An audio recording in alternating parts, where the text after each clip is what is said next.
আগামী সপ্তাহে ঘোষণা করা হবে জাতীয় নির্বাচনের রোডম্যাপ। বিকেলে আগারগাঁও নির্বাচন ভবনে একথা জানিয়েছেন নির্বাচন কমিশন সচিব আক্তার আহমেদ। তিনি আরও জানান, আগামী সেপ্টেম্বরে রাজনৈতিক দলগুলোর সঙ্গে সংলাপ করবে ইসি। আতিকা রহমানের রিপোর্টে বিস্তারিত।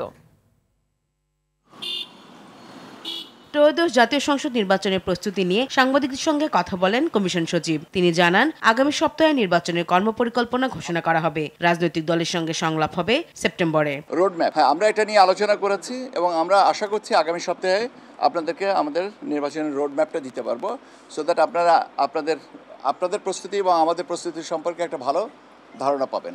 যারা পর্যবেক্ষক হিসেবে আবেদন করেছেন 318টা আবেদন পেয়েছি, এটা পর্যালোচনা চলছে। আর 22টা যে রাজনৈতিক দলের নিবন্ধন যেটা হয়েছে যে প্রাথমিকভাবে তাদেরটা ফিল্ডে পাঠাবো আমরা আমাদের তথ্যের জন্য। এদিকে জাতীয় পার্টির একটি প্রতিনিধি দল প্রধান নির্বাচন কমিশনার নাসির উদ্দিনের সঙ্গে সাক্ষাৎ করেছে। পরে দলটির মহাসচিব শামীম হায়দার বলেন, জাতীয় পার্টিকে নিষিদ্ধের দাবি অযৌক্তিক।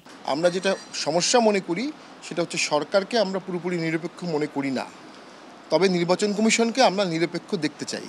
একটি রাজনৈতিক টালমাটাল সময় বাংলাদেশ পার করছে।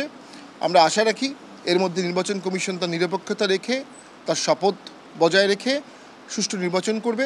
তিনি জানান, জিএম কাদেরই জাতীয় পার্টির চেয়ারম্যান, তার বাইরে অন্য কোনো পক্ষ পার্টির কাউন্সিল করলে তা বৈধ হবে না।